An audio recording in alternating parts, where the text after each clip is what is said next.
I'm in the wind now. I'm sure I'll be dead by tomorrow, but I need to let people know this thing is loose. I'm an agent with the United States government, and my station is Black Site number 7. I won't tell you my name. It wouldn't matter much anyway.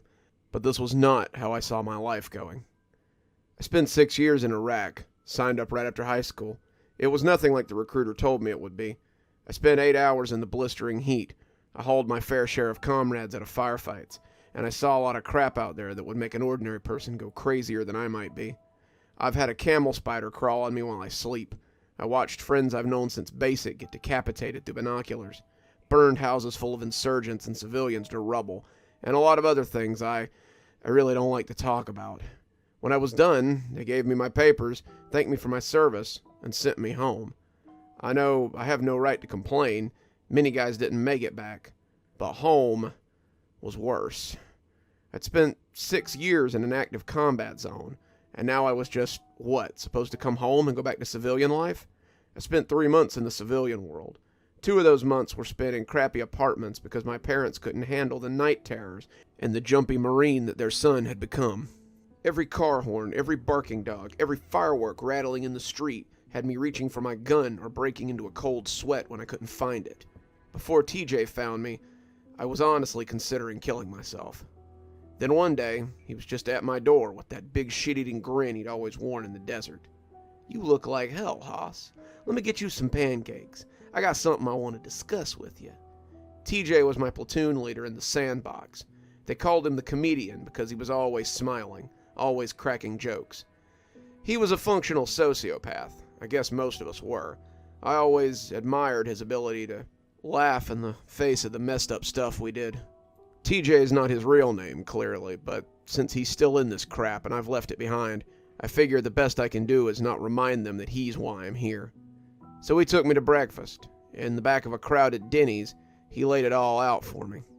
"You got it bad, Hoss, but that's okay, 'cause old Uncle TJ has the cure for you. Got a new job, familiar work that might interest you. Ever hear of Two Trees?" As it happened, I had. Two Trees was a government institute that, on the surface, did a lot of medical research and clinical trials.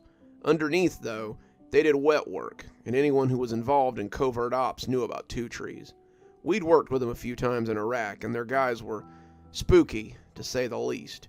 "You're looking at the new head of Black Site number 7.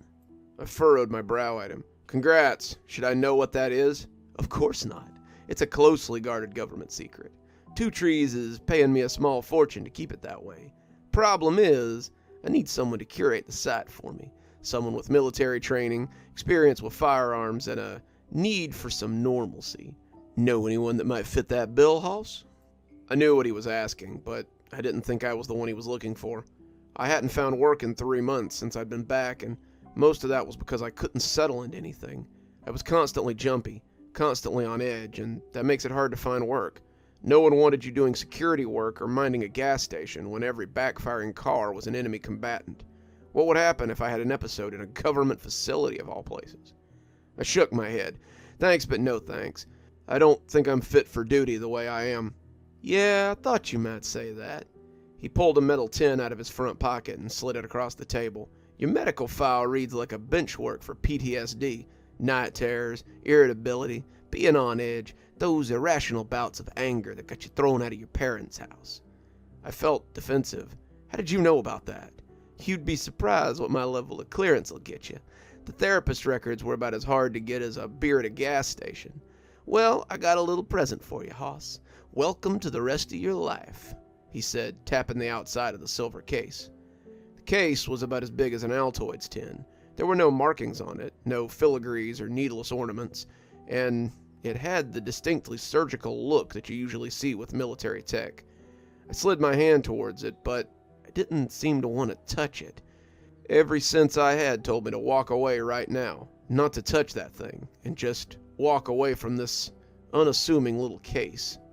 I forced my hands to pop it open instead. Inside was a pair of gray gel caps. "What are these?" "These are the answer to your prayers. 2 of these a day will make you feel as calm and clear as you did when you were a lad of 18. No more jumping at every noise. No more reaching for your gun when a dog barks or a car backfires. Just peace of mind. Looking back, that's probably what Mephistopheles said when he spoke to Faust. What's the catch? These pills are only available through the Two Trees Corporation. Employees who agree to be part of the clinical trials get them free of charge. But they're only available to employees, he said, with a little grin. Take them. Take a day to feel the effects, and let me know what you think. Call me tomorrow and give me your answer. Enjoy a night of freedom, then make your decision. I took the pills home with me, and after a few hours of staring at them, I took them with some vodka. The effects were sudden and immediate. If you've never had PTSD, then it's hard to explain, but it's like having a loose wire and someone suddenly fixes it. Then you go back to the way you used to be. My anxiety just melted away. My fear dissipated. My unease and dread were gone, and my anger seemed like a distant memory.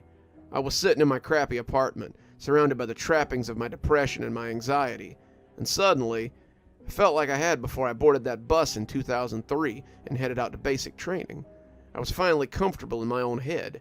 It was like coming back to a safe place after years of running from danger. After the first good night's sleep I'd had since shipping out, I called TJ and told him I was in. One question, I asked. What's in the pills that makes them work so well? He was silent for a long minute, and then finally he said, You really don't want to know, Hoss. Pack your stuff. There will be a moving truck to take you to West Virginia in the morning. And that is how I came to work at Black Site number 7.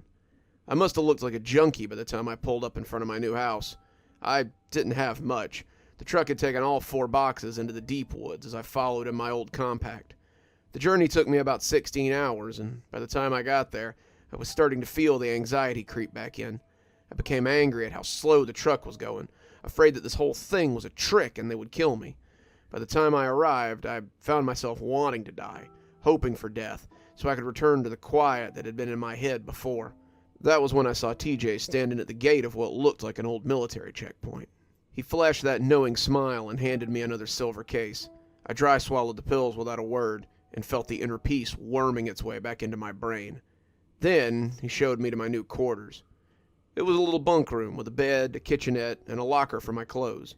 There was a foot locker for my personal stuff, and I was told to keep the place clean.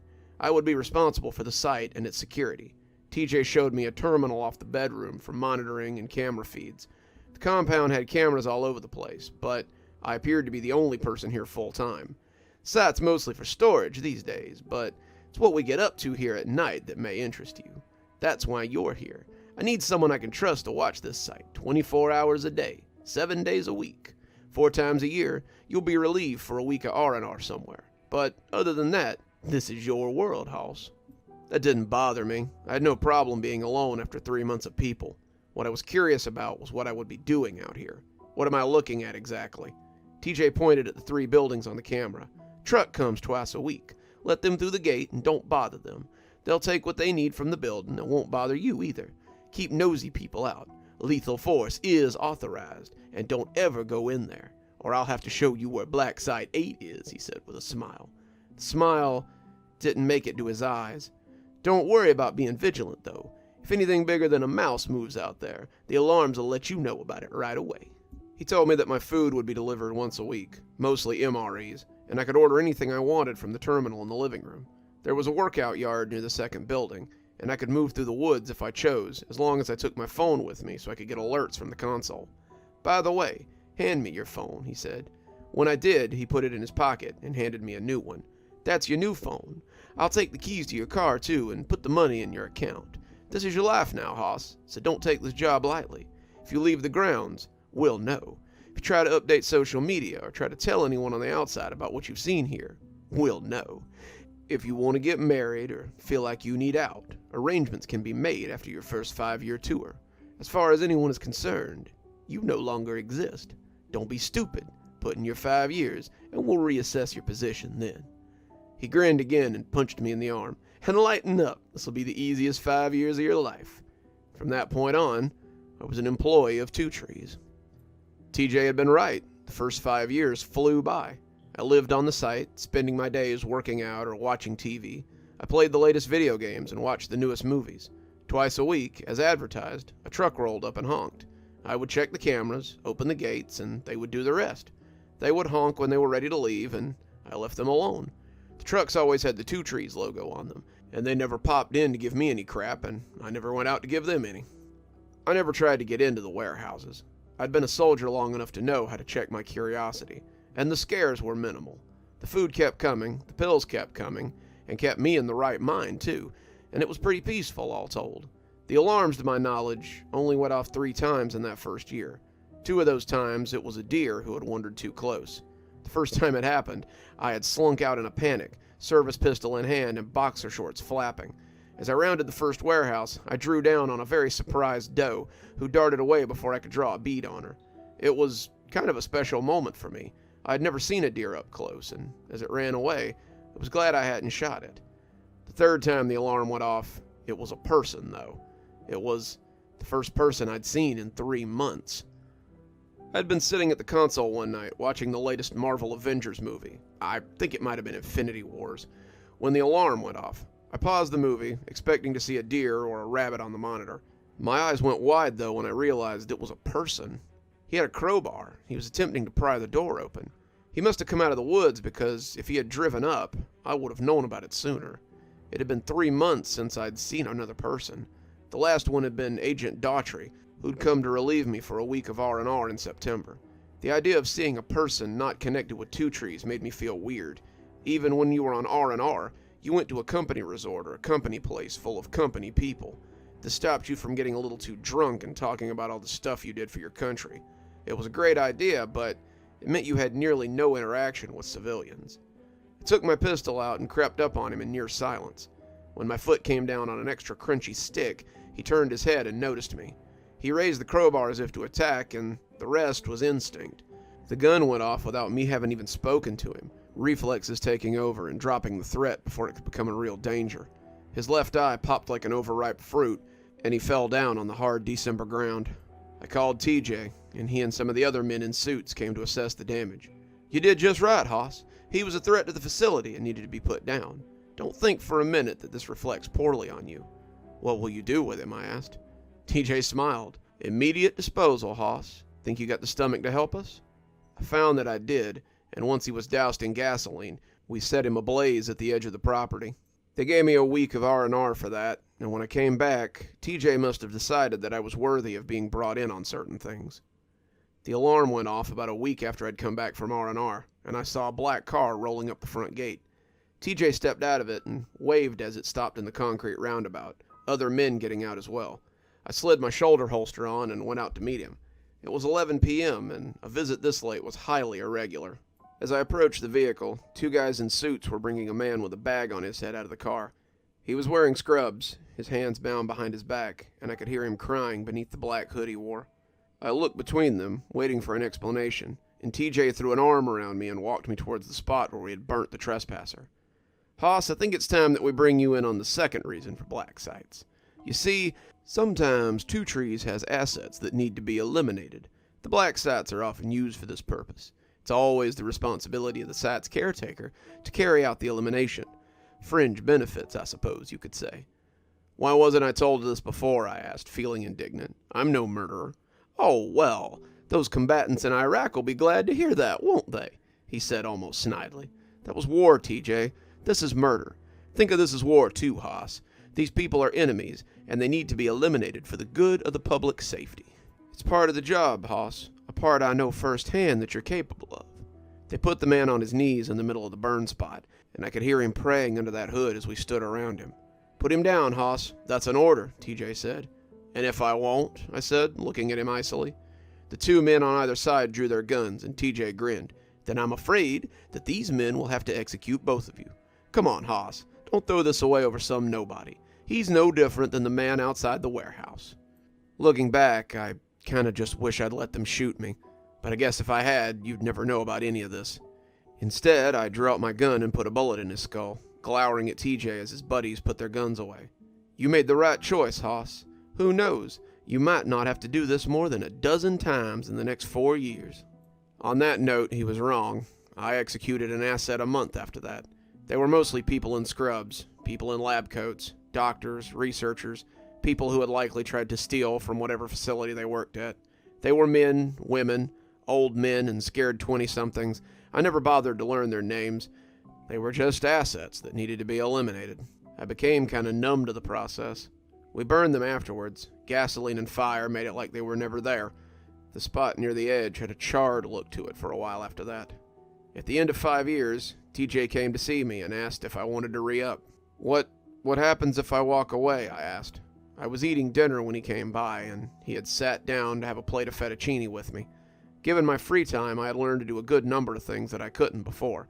I became a pretty good cook. I learned to play the guitar, read every book on the shelf I had bought to hold them, and there was a chainsaw out back along with some sculptures I had made with it. I couldn't say I hadn't enjoyed my time here, the killings aside, but I was curious to know if they'd actually let me leave. You'll be allowed to return to the real world, your bank account fuller and your retirement substantial. Just watch what you say out there. I'd hate to have to bring you back for your replacement to put a bullet in. I ended up signing up for another 4 years. I shouldn't have done that. I was 8 years deep when they brought the girl in the black bag to me. It was 2 a.m., and I had started to think about going to bed when the alarm went off. I saw the town car rolling up and looked for TJ. He was not the one that climbed out, however. This guy had his hair slicked back, his suit a perfect blue pinstripe.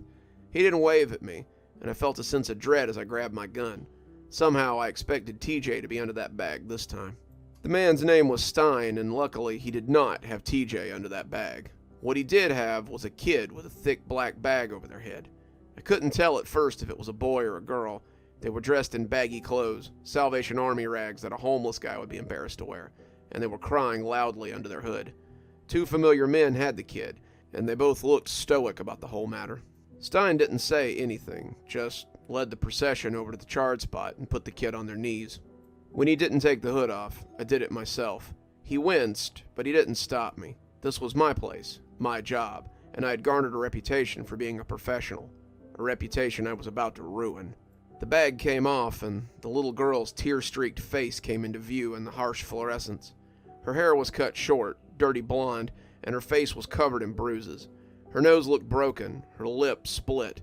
The blood trickled down her face like red tears, and they mingled with her actual tears as they fell to the damp earth. I sighed, looking at Stein as the gun stayed at the ready. The hell is this? Stein looked surprised. It's an asset. TJ said you could handle these for us. Handle the asset. This is a kid, barely old enough to wipe her own ass. What could she have possibly done? Stein's face was stony. Yours is not to question, soldier. Liquidate this asset, or be liquidated. I looked at the kid, her whole face shaking as the tears and blood fell, and I thought about watching her head pop like a grape. This wasn't some scared adult, some stoic old man, some praying woman, or some cursing thing in a sallow skin. This was a kid. I had killed a lot of people, more in my time here than I ever had during war, but I was still a professional. Professionals had standards. No, I said. Stein blinked. What? No, I don't kill kids. Do it yourself. The 2 men drew their guns, and I was transported back in time. I was standing there, 2 days after Christmas, watching TJ grin and tell me the rules. Now I was standing in the woods, the autumn leaves carpeting the ground, feeling sure that it would soon drink both my blood and the girl's. I'll give you till the count of 3 to kill the girl. After that point, you will both be executed. 1. Their guns were unwavering, but so was my resolve. 2. I closed my eyes and prepared to die. 3. I heard a sound like wet concrete splitting open. It was followed by a high-pitched scream and a pair of bodies hitting the ground. I opened my eyes and saw Stein running towards the town car, his composure gone. The 2 men who'd been holding me at gunpoint were bleeding out on the ground from large, grisly neck wounds. As I watched Stein run, a rust-red something snapped out and caught him in the back of the neck, dropping him inches from the town car. The red thing protruded from the front of his neck, and he gasped futilely as he lay dying. I looked back in the direction of the thing that had snapped out and saw that the girl was now a mass of red spikes, segmented like spider legs. Her face had split down long ways, forcing her face into a grisly sideways maw. The area between the teeth glowed a deep red, and I could see the eyes on the girl's face blinking erratically. The 2 halves of her smile grinned at me, and the effect was a little dizzying. I figured for the second time that day that I was going to die, but she scuttled off into the woods instead, walking on her strange spidery appendages as she crashed through the trees. I stood there for a few minutes, not quite sure I believed I wasn't dead, and then I started running too. I crashed through the woods for hours, running in no particular direction, sure that at any minute the creature or a helicopter from Two Trees would fall on me and either rip me to pieces or just blow me away. I was blundering off with no wallet, no cell phone, just my gun and the clothes I'd been wearing. Was the phone how they tracked me? TJ hadn't said as much, but I kind of figured it was. When the ground went out from under me, I felt the air drop out of my lungs. I fell 5 feet off the muddy ledge and skinned my hands. My knees hurt where I had landed on them, and I realized pretty quick that I had fallen onto the road. If I thought it might be an illusion, the headlights that pinned me to the ground a moment later left me with little doubt. I was kind of numb to the idea of dying at this point, and I just lay there waiting to be run over. Thankfully, the truck stopped, and after a short conversation with the driver, he offered to take me into town. That's how I came to be here in this dingy hotel that just happens to have a computer in the lobby. I sold the gun for about $500 and figured I'd disappear as soon as I'm done writing this. They know I'm gone now, but I don't know if they think I'm dead or if they think I ran. Either way, they'll find me, I'm pretty sure of it. I'm more worried about the little girl that's loose in the woods, and whatever it is that's living beneath their skin. If you see a young girl with short, dirty blonde hair, do not approach her. I don't know if she killed those men to get away, or if she killed them because she wanted to, but she should be considered dangerous if you encounter her in the wild. And if a man from Two Trees offers you a job, do not become the new curator of Black Site 7. The job is definitely not at all what it appears to be.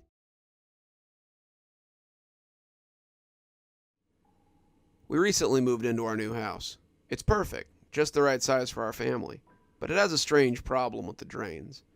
I noticed it while I was unpacking the bathroom things.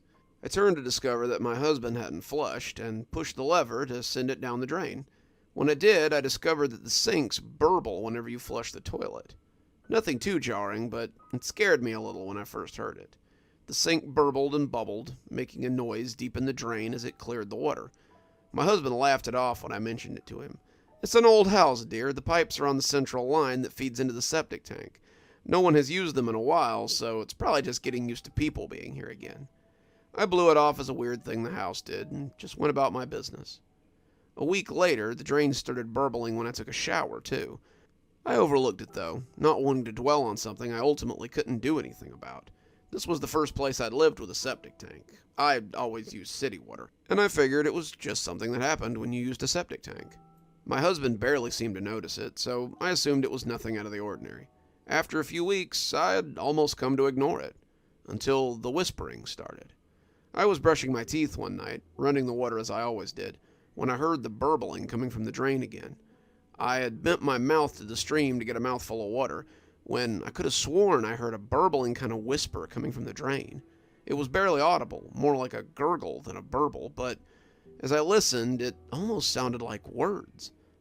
Black bank bees. Back bank bees. I turned off the water, spitting my mouth full of paste down the drain, and closed the door behind me. The burbling got worse from there on out. It didn't just bubble when the water was on. It always bubbled, loud and jarring, and I was still certain I could hear some kind of whispering. My husband just shrugged it off as normal. He was busy with work and didn't have time to indulge his flighty wife. I put up with it as best I could, but it was honestly starting to grate on my nerves a bit. I heard it in the kitchen, the living room, and especially whenever I had to go to the bathroom. The bathroom seemed to be the epicenter, and as the days progressed, I became more and more confident I could hear words amidst the gurgles. I lost my cool one night when my husband was working late. As I lay in bed, my son sleeping soundly next to me, I could hear the sink burbling and whispering from the hall bathroom. The bubbles were visible now when it burbled, deep green bubbles that sloshed up the drain and filled the sink with a stagnant water smell. Never when my husband was at home, of course, and the bastard didn't believe me when I showed him the thin film that hung on the bowl. As I lay there listening, the gurgling seemed to mock me. It seemed like only I could hear it, and the continued surge of tidal force had frazzled me. I was up before I knew what I was doing. I stomped down the hall in my pajamas, heading for the bathroom on bare feet. I was mad. I'd had enough of it, and I slammed the door open as I saw the towel rack shake ominously. I flipped on the lights like I was intending to catch the sink doing something wrong and shouted loud enough to make my son stir and cry in his sleep. "Shut up! Shut up right now!" I screamed at the burbling sink. And, for a wonder, it did. The drain stopped burbling for a few seconds, and there was peace. Then a geyser erupted from the drain and splashed high enough to splatter the ceiling in a green fountain. It splattered the walls, pattered against the shower curtain, and caused the ceiling to rain drops of thick sludge. I'd fallen to my backside in the hallway, watching the geyser with wide eyes, when I saw something gloop out of the drain that made me scream. I scuttled across the floor, my back hitting the bedroom door, hearing my son cry out from the bedroom. I had seen the last thing I would have expected from the narrow bathroom drain, and I was certain now that I could hear something else joining it as it gurgled onto the bathroom floor.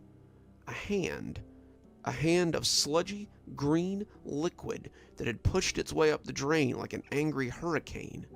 I reached with numb fingers for the knob, the fingers refusing to find purchase as I slapped at it uneasily. I heard a gurgling thunk then, the sound of water trying to maintain a shape it was unaccustomed to, and something cast a shadow against the door. The best way I can describe it is the shadow appeared to be cast by a living jello mold. It was solid, but not transparent. It cast a watery shadow, its form undulating as it came towards the door. A single green watery hand gripped the door frame. I screamed as it lumbered into the hallway, and my grasping hand felt like a dead fish. It was 6 feet tall, bulbous and amorphous, with a shuddering bald head. Its eyes were murky green coals, and its form was a wiggling mass of barely contained fluid. The fluid was, well, it was awful. It had clearly drawn its matter from the septic tank, and the things floating within the water didn't bear thinking about. It took a single unsure step, the unstable golem shaking as it took another tottering step forward. My son was screaming now, unsure where I was, and his terror only amplified my fear. As it wobbled towards me, leaving puddles of oozing liquid on the floor, I heard the burbling voice again as it whisper wailed its words. "Beck, bank, bees. Beck, bank, bees." I tried again to open the door, my eyes locked in terror on this watery monstrosity. "Beck, bank, bees! Beck, bank, bees!" I felt my own water puddle on the floor as my bladder let go, the creature towering over me. "Beck, bank, bees!" it yelled. It leaned over me, and I could feel the stagnant drops fall onto my face. I wanted to cover my nose. It smelled like raw sewage, but I was too afraid to move. I was sure in that moment that I would never see my husband or my son again. He would return home to find me dead, maybe find our son dead too in his bed. He would see the water and always wonder what had happened to me. As this creature crouched over me, I was certain that the last thing I saw would be his terrible sewage form. It bent its watery lips to my face then, and when it whispered this time, I could hear something different. "Check. Tank. Please." The words were spoken as though they might break the creature, and they were spoken with the utmost emphasis. His speech was slushy, slurry, as though his tongue was missing. He was approximating speech, but it was still difficult to make out. I looked into those green orbs and repeated back what he had said. "Check. Tank. Please?" It nodded its liquid head, its featureless face almost looking relieved. Then it melted into a deluge of stagnant water, and I was covered in buckets of disgusting sewage. My husband didn't believe me. I was still cleaning up sewage when he came home, and he was utterly flabbergasted. I told him about the creature, about its final message, but he refused to believe it. It was a dream, he said. The septic tank had backflowed into the house, and I had dreamed this watery creature. We went back and forth for hours, until finally I had the solution. "Open up the septic tank, then. If there's nothing there, then I'll never say another word about it. I'll deal with the gurgles and the bubbles, and I'll never say another word about anything." After another hour of arguing, he finally relented. We called a service, and they breached the lid. It wasn't too hard. The earth was removed, and the lid was removed with a little backhoe. The smell was atrocious, but the men didn't seem to mind. My husband told them that we had a problem with the tank. It flowed into the house, and they figured the valve had been stuck. I saw the pumper hose descend, and the tank was emptied. My husband said I didn't need to be there for this, but I wanted to see. As the sewage went down, I saw the operator's eyes grow large. He called his partner over, and a flashlight was found. The flashlight nearly fell into the tank when it fell across the sewage-covered lump. His partner told us that it appeared to be something in the tank, but we shouldn't worry. The house has been empty for a while. It's probably just a congealed mass or something. The operator continued to pump the tank, and as the water level fell, we saw that the lump was more than a congealed mass of waste. It was a body. The police were called. Our front yard was soon playing host to 3 squad cars, a fire truck, and an ambulance. The techs were shunted aside as the rescue team received the body from the septic tank and loaded the remains into a body bag for identification. The police asked us some questions, but had already cleared us for the most part, since the body appeared to have been there for months. The inspector had likely not breached the tank at all during the initial inspection, so the body could have been there for years if it had been sealed properly. As the bag was zipped, I got a momentary glance at him. It was large, the head bald and lumpy. It looked a little like the sewage form that had tottered over me in the hallway. Before they zipped it up, the desiccated creature's mouth lolled open, and I felt a chill run down my spine. His tongue was mangled. Since the incident, we've heard no more burbling. The septic tank hasn't sputtered, and the house has been quiet since that night. Other than the sounds of our family, of course. My husband still can't explain how I knew there was a body in the tank, but I'm just glad that there was ultimately a happy ending to the story. So next time you hear a burbling in your pipes, don't discount it as simple plumbing issues. Your house may be hearing burbles from beyond.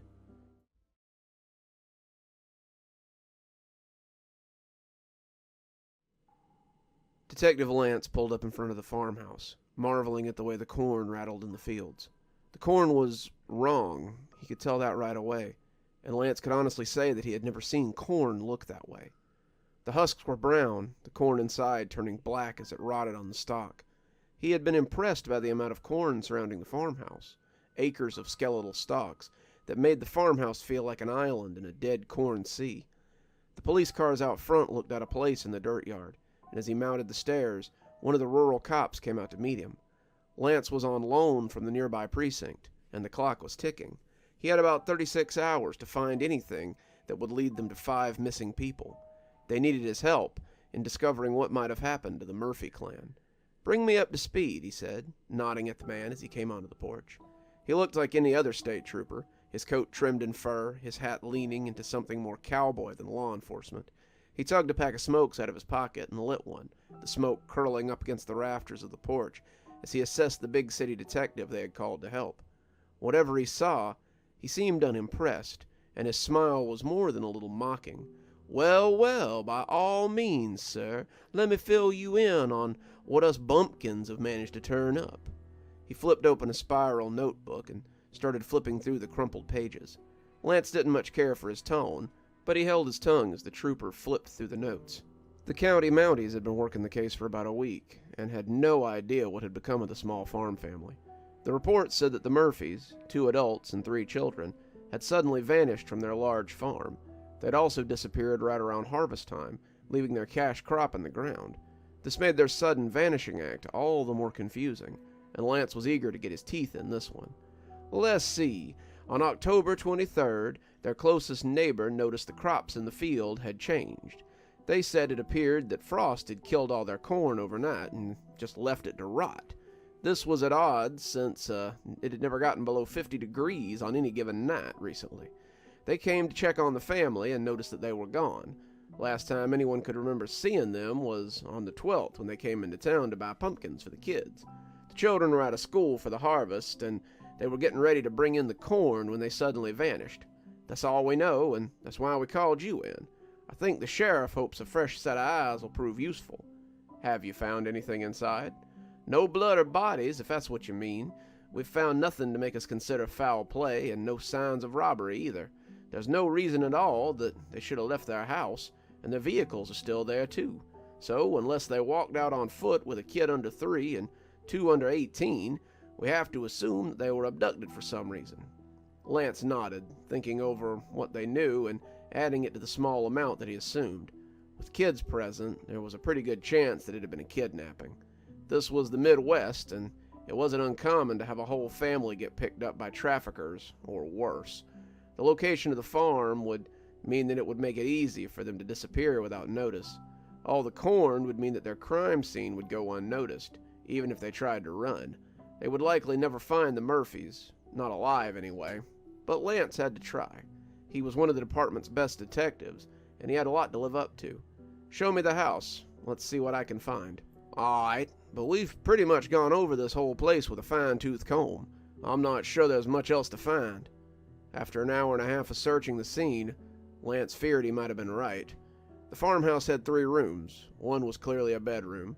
The other one was a big room for the kids. The third was a big open room containing a kitchen, a living room, and a sitting room. The home was pristine, recently clean and freshly swept, and everything looked far too orderly for a kidnapping scene. The dishes were done. There were clothes laid out for the next day. There was no sign of a struggle or a fight, and Lance couldn't figure out how they had been taken so neatly. He was searching the kids' room, looking for anything, when he came across the journal. It was nothing, just a salt and pepper mead notebook left on the floor as if it were a tent for natives. It was the most out-of-place thing in the house, and it stood out to Lance for some reason. He couldn't have said why, but his eyes tracked back to that book no matter where he was in the room. As he left, he scooped it up and took it with him as he went back to the living room. Lance opened to the page it had been left on as he walked up the hall, reading what appeared to be an entry for October 10th. "Daddy's mad. Someone keeps stealing our scarecrows. They just disappear out of the field, and Daddy's getting pretty upset about it. He's certain that Dale is stealing them, but Dale swears it isn't him. Scarecrows are pretty heavy, so I'm not sure how he could steal them by himself. The field looks so empty without them. It's just corn as far as the eye can see. Sometimes I stand on the porch and just watch it wave in the breeze, hearing it rustle as the stalks chuckle together. It used to be comforting, but it's a little creepy lately. The rustling makes me think of a monster moving in the corn, and I've spent less time in the corn by myself. Hopefully, whoever's stealing our scarecrows will get caught. That way Daddy won't be so mad all the time." It was signed, Register Murphy. Register Murphy had been the middle child, Lance remembered, as he flipped to the next page. He was supposed to be about 8, and by his writing, Lance could believe it. It read like a typical child's journal, but Lance found himself intrigued all the same. If the kid had seen something, maybe he'd written about it in the journal. Something like that could help him narrow down the culprit or even a motive. Lance furrowed his brow and turned to the next page. There was indeed a visitor, but it wasn't the one that Lance had expected. October 11th. There was a surprise in the field this morning. Daddy was standing on the porch this morning when we came out to work, and he was scratching his head as he looked into the east field. Standing on a brand new post, its body turning rapidly, was a brand new scarecrow. It was dressed in a dark blue suit, a tall top hat on its round head, and the head was a small orange pumpkin. I thought maybe he was turning in the breeze, but then I realized that there wasn't any wind. The corn was still, and the usual rattle was gone. The scarecrow just kind of moved on its own. It danced something smooth and graceful. His arms were boneless, his legs kicking freely, and as the post wiggled around, he continued to dance and sway. I thought Daddy would be mad, but he seemed pretty happy about the scarecrow. He thinks it's funny, a dancing scarecrow, and he says it'll bring luck to our crops. His mother told him a story about a dancing scarecrow that brought rain and grew the corn 30 feet high. As he told it to us, I could see that it meant a lot to him, and he thought it was a big honor to have a dancing scarecrow in one of our fields. We were farming in the field he was in that day, and I couldn't help but watch him as he danced and swayed. Daddy seemed real happy, smiling every time he looked at the thing, but I was a little creeped out by it. I was working close to it, and I couldn't help but notice when it turned its head to look at me. The greasy face was far too lifelike, and it seemed to linger on me every time it got close. We brought in the corn, but I dreamed about that dancing scarecrow last night. It was dancing right in front of me, its mouth screaming as it twisted. Its dance became more and more violent, straw flying as it flailed around. Its screams started sounding like laughter, and as it fixed its eyes on me, it started to whisper, "He comes! He comes! He comes!" Who is this person he's talking about? What'll happen when he comes? Register Murphy. A dancing scarecrow? What the hell was that? Lance wondered. Had the kidnappers been dressed as scarecrows or something? There was no way that one person had kidnapped 5 people and spirited them away with no one noticing. Lance turned the page and read the next entry, seeing a pattern as the young boy laid out the days before his disappearance. The more he read, the less childish it sounded. The longer he read, the more it sounded like Register Murphy was detailing the worst days of his life. October 12th. There are 2 of them now. The new one is dressed in a yellow suit with a matching hat, and despite looking brand new, it looks like it was colored with pee-pee. They stand side by side in the fields, kicking their legs and swinging their arms, looking like they're trapped in a windstorm. Daddy clapped when he saw them, saying that this was exactly what he wanted. The story said that more scarecrows would show up, and I almost shook when he said it. More scarecrows? How many more? There were 2, kicking and dancing, smiling their greasy grins as they wiggled around. I was working alone in the east field today, picking the fields as far from the scarecrows as I could, when I heard them whispering. They were talking, just like they had in my dream, whispering about coming or whoever he was. I heard the corn rustle as it came over in the row next to me, and suddenly there they were, both of them dancing, spinning in the air like typhoons, and I could hear them whispering and screaming all around me. I covered my ears as they swirled, and when Dale found me crying, they were both gone.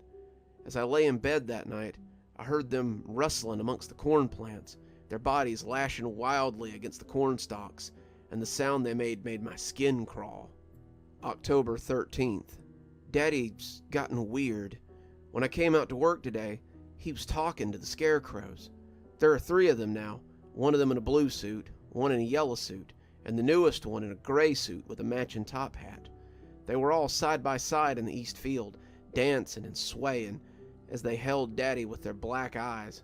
They seemed to be gently swaying, not the usual violent dancing they do, and they almost seemed to be listening to him. Listening or talking. He didn't help us today. We all went to work in the fields, picking corn and packing produce, but Daddy stayed with the scarecrows. He looked strange out in the field in his sleeveless t-shirt and his sleep pants, and when Mama went to go talk to him, he told her to go back inside. We were all on the porch carving pumpkins when she came back. Even Thomas was hacking away at his pumpkin's face with a butter knife, and Mama looked scared. She said that Daddy just wasn't feeling well, and when all the pumpkins were lit, he was still standing out there in the dark, talking with those scarecrows. I heard them out there dancing again last night, but I never heard Daddy come back inside. Register Murphy. Lance flipped back and read the last bit again. His dad, Marcus Murphy, was acting strangely. That could explain why his family had suddenly just up and disappeared. Maybe whoever these scarecrows were, they had help from the father. It was too soon to tell, but it was a working theory. That would explain why the vehicles that the family owned were still here. If the people running those scarecrows had their own vehicles, they could have disappeared easily without a trace. He kept reading, wanting more information, hoping for some other clue as to what had happened. October 14th. Daddy was still in the field, and so was a new scarecrow. He was in a green suit, and it looked like it was woven out of grass. All their heads are pumpkins, but unlike ours, they don't look squashy or attract flies. They just sit up there and smile and stare and look real creepy. Mama's worried about Daddy. All she does is sit at the window and watch him while he's in the field. He just stays in the field for some reason, listening to the scarecrows and talking with them. He moved around the cornfield sometimes, not picking or boxing, but just walking around aimlessly. Dale and I have been doing most of the work, but sometimes I can see the scarecrows following me. I felt like they might get me when it was just the 2 of them, but now there are 4, and it feels like they might trap me out there. They grin at me from out of the corn, watching me work, and when I try to tell Dale about it, he just tells me to stop being a spaz. Last night they were all over the field, and I had to put my head under the pillow to stop from hearing them. They sound scary, and their whispers are even louder now. They say he's coming, and that he's gonna get us. I don't know who he is, but I don't want him to get me. If he's as scary as the Scarecrows are, I don't want him anywhere near the house. October 15th. Daddy's gone, but there's a new Scarecrow out there now. This one's dressed in orange, and it matches the pumpkin he wears as a head. Mama told us to stay inside and went to go look for Daddy in the field. She couldn't find him out there and told us all to stay inside today.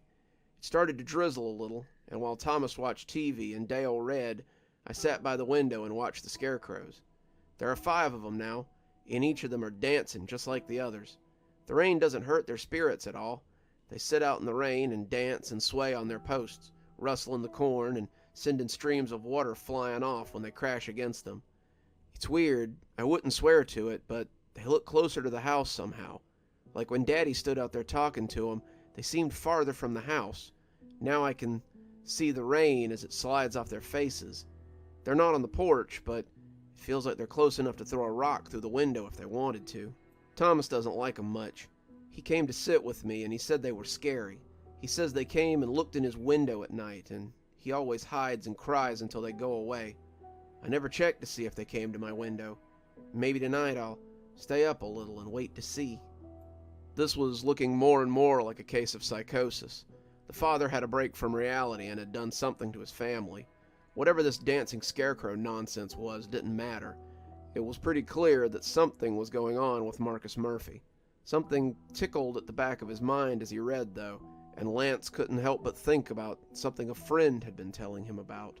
The Scarecrows, the constant use of he, reminded him of Stephen's case. He shook it off, though, not wanting to muddy the waters with a different case. He called over one of the officers and asked if they could see if the family vehicles were all accounted for.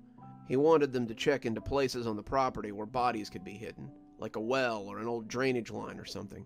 He suspected that the bodies had been easy for Marcus to move after they were dead, and wanted to know if there was anywhere on the property that they had found blood. "Nowhere, sir. There's not even a slaughterhouse. Marcus grew corn for the ethanol plant. Corn's pretty much his only crop. A lot of farmers out here grow mostly corn, and Marcus used every acre he had for his corn crop." Lance nodded. "What about a basement? Somewhere he might have taken them to kill them?" "No basement. Barn's clean. House is clean. The men are searching the field for anything that might be suspicious." Lance let the officer get back to it, noticing the deputy he had talked to when he came in, eyeballing him as he spoke with a large man in mirrored sunglasses. He returned to reading, seeing the possible sheriff nodding his head in his direction. They likely wanted to know what he knew, but he wasn't ready to tell them just yet. He didn't have a full picture, but he suspected it might be fuller than theirs. October 16th. Someone smashed our pumpkins last night. I can see them on the porch through the windows. Their guts have been scattered all over the porch, and their shells are lying across the yard. Daddy's still missing, and Mama won't let us leave the house. We found her on the porch this morning, and when Dale helped her inside, she sounded like something had scared her half to death. Dale didn't want Thomas and I to hear, but Mama said we needed to hear about it nonetheless. As she drank the coffee that Dale had made for her, she told us about how Daddy had called her out to the field, but it hadn't been Daddy. She had been woken up by the sound of him calling her name through the window. She'd seen someone standing there, their silhouette tall and broad like his had been. He had called her by name, and then moved towards the field as she went out in her nightshirt. The fields had been dark, the corn lit only by the silvery moon overhead, and Mama had followed the sound of crunchy husks underfoot. She could see him as she walked, and had hurried to catch up with him, but then the corn on either side had started rustling. Something was to her left, her right, behind her, and Mama felt hemmed in. She stopped following Daddy, and that was likely all that had saved her life. It seemed he had been hiding the sickle somewhere out of sight, and when he turned to slash her, she was farther back than he thought. Mama ran, bumping into one of the Scarecrows as she careened into the field. Daddy was hot on her heels, and she ran blindly as she tried to lose him. The Scarecrows popped up randomly as the rows of corn swung by on ghostly rails. Her legs burned and her face was wind-burnt as the stalks battered against her. She ran for her life, running on pure adrenaline. She didn't know how long she had run. She didn't know how far, and as the sun peeked up over the horizon, she collapsed on the porch in a heap as she prepared to be killed. When she opened her eyes again, it was morning, and Dale was helping her inside. There are 6 Scarecrows now, and the newest one has a white suit and hat. They're all out there dancing now, swirling in the rain and rustling the corn plants. I think I can see Daddy out there if I look closely. He's still carrying the sickle, and there's something over his head, though I can't tell what it is. I'm scared. I don't understand what's going on, but I know we won't be going back into the field anytime soon. October 17th. Daddy is stalking the house from the fields. The new Scarecrow, number 7, has a light pink suit. Most people would say it's supposed to be cute, but not me. It looks like old blood. Mama's standing at the window, watching Daddy as he peeks at us from the corn. His head is covered by a pumpkin now too, but it's not the same as the Scarecrow's. His head is already starting to wilt, the pumpkin looking sad as he looks out through the eye holes. Thomas is crying, and Dale looks mad. He keeps pacing around, holding the old hatchet he used when we went camping. He keeps snarling out at Daddy like he's going to do something, and Mama seems worried that he will. It's getting dark now. I hope we make it till tomorrow. If you know something, Detective, it would be best if you shared it. Lance looked up from his notebook and into the reflective lenses of the sheriff. He was immensely fat, his belly pressed against his duty belt as he loomed over Detective Lance. He was grinning, but it was clear that his intentions were less than friendly. He was used to cowing his inferiors into doing what he wanted, but he might have overestimated his pull this time. Lance was not the sort to be cowed so easily. If I should learn anything that I think you need to know, Sheriff Leebrook, I'll be sure to let you know. Leebrook grinned, and Lance could see every one of his tobacco-stained teeth. That ain't quite how things work around here, hoss. We called you in on this one. That means I'm here to help you. That doesn't mean I work for you. Now, if you want me to be efficient at my job, let me work. Leebrook put his hands up and backed away, still smiling, but clearly not liking being rebuffed. Sure, you're the big-time detective after all. Lance looked back to the journal and continued reading, the cops now giving him a wide berth as they moved around him. October 18th. Dale left. He and Mama argued about it for hours, the two of them shouting in the back like they thought Thomas and I couldn't hear. Thomas has been crying in the living room, but Mama never came back out. Dale disappeared into the corn, the 8th Scarecrow seeming to turn to the side to admit him. This one's wearing a black suit, making him look like a reaper. When he turned back to look at the house, I could clearly see the scowl that was sketched into his face, making it look different from the rest. It's dark now. I can see my breath as it steams out of my mouth. Thomas is shivering, and Mama still hasn't come out of the back room. I can see the ice swirling on the glass. The corn outside is rattling differently tonight. I can hear the ice breaking off as it hits the ground. The Scarecrows are very close now. I can see them in the dark, the moon casting their shadows across our home. The shadows slide greasily into the farmhouse, and I moved Thomas away from them and put him to bed on the couch instead. We're both wrapped in one of Mama's old Afghans, but it's so cold. It's almost hard to write. My fingers are so numb, and I don't think I'll be able to write much longer. Someone's coming out of the corn, someone on a horse. Daddy's with him, Dale too, and he's wearing armor like a knight. He has deer antlers on his head, and there's an axe over his shoulder. I can see his eyes. They're red like coals, and they're burning under his helmet. The closer he gets, the more frozen the windows get. I can't see anything now. It's too icy, but I can hear the clip-clop of his horse's hooves. I know I should be scared, but the cold is sinking in, and I'm getting tired. Thomas has stopped shivering, and I think I'm going to close my eyes for a few minutes. Lance felt his breath hitch as he read the last entry. The handwriting here was cramped, almost illegible, the scribbles of a child who was learning to write. He stood up suddenly, taking the notebook with him as he went for the door. The big-bellied sheriff tried to step in his path, but Lance sidestepped him, never stopping. The sheriff cawed angrily behind him, but Lance was out the door and across the dooryard before anyone could stop him. They would never find the family, no more than they would find any of the others who had disappeared under similar circumstances. As he drove away, he was already on the phone with the only person who might be able to use this information. "Steve, it's Lance. I've got something you need to see. I think I might have more information about your green man.